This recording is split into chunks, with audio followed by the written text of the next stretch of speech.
നമസ്കാരം, ഞാൻ doctor Sadath Pareed, chief interventional cardiologist, Shihab hospital, Fathima cardiac centre.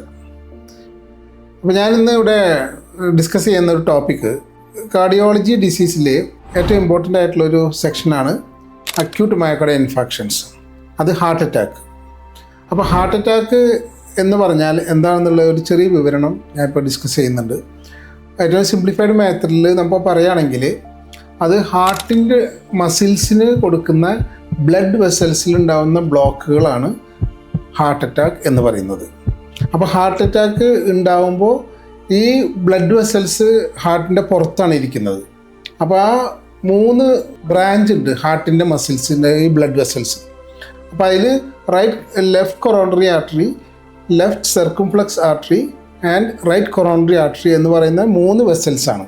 അപ്പോൾ ആ 3 വെസൽസിൽ ഉണ്ടാകുന്ന ബ്ലോക്കാണ് നമുക്ക് നെഞ്ചുവേദനയായിട്ട് നമുക്ക് ആൾക്കാർക്ക് അനുഭവപ്പെടുക. അപ്പോൾ ഉണ്ടാകുന്ന ഈ ഒരു കണ്ടീഷനാണ് ഹാർട്ട് അറ്റാക്ക്. അപ്പോൾ എന്തൊക്കെ കാരണങ്ങൾ കൊണ്ടാണ് ഇത് വരുന്നതെന്നുള്ളത് നമുക്ക് കുറേ ആൾക്കാർക്ക് നമുക്ക് അറിയുന്ന പോലെ തന്നെ അതിൽ ഏറ്റവും ഇമ്പോർട്ടൻറ്റ് സ്മോക്കിംഗ് ഒരു കാരണമാണ്. സ്മോക്കിംഗ് ചെയ്യുന്ന ആൾക്കാർക്ക്, പിന്നെ ഡയബറ്റീസ്, പിന്നെ hyper tension and dyslipidaemia. Dyslipidaemia എന്ന് പറഞ്ഞാൽ ഹൈ കൊളസ്ട്രോൾ കണ്ടൻ്റ് ഉള്ള സ്റ്റേജസ് ആണ്. പിന്നെ ഒരു ചില കാര്യങ്ങൾ ഇൻഫെക്ഷൻസ് അങ്ങനെയുള്ള കാര്യങ്ങളൊക്കെ ഉണ്ട്. അപ്പോൾ കോമൺലി കാണുന്ന ഈ ഒരു സ്റ്റാറ്റസാണ് ഞാൻ ഇപ്പോൾ പറഞ്ഞത്.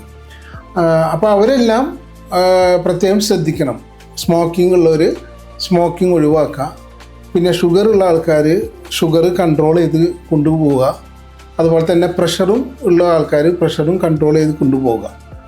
പിന്നെ കൊളസ്ട്രോളിൻ്റെ ഇത് നമ്മൾ ബ്ലഡ് നോക്കിയിട്ട് ഹൈ കൊളസ്ട്രോൾ ഉള്ളവർ അതേപോലെ തന്നെ ഗുളിക കഴിച്ച് നമ്മൾ നോർമലൈസ് ചെയ്ത് റെഗുലർ ആയിട്ടുള്ള ഫിസിക്കൽ ആക്ടിവിറ്റി ഒക്കെ ചെയ്ത് നമ്മൾ കൊണ്ടുപോയി കഴിഞ്ഞാൽ ഒരു പരിധി വരെ നമുക്ക് ഹാർട്ട് അറ്റാക്കിനെ ഒഴിവാക്കാൻ പറ്റും.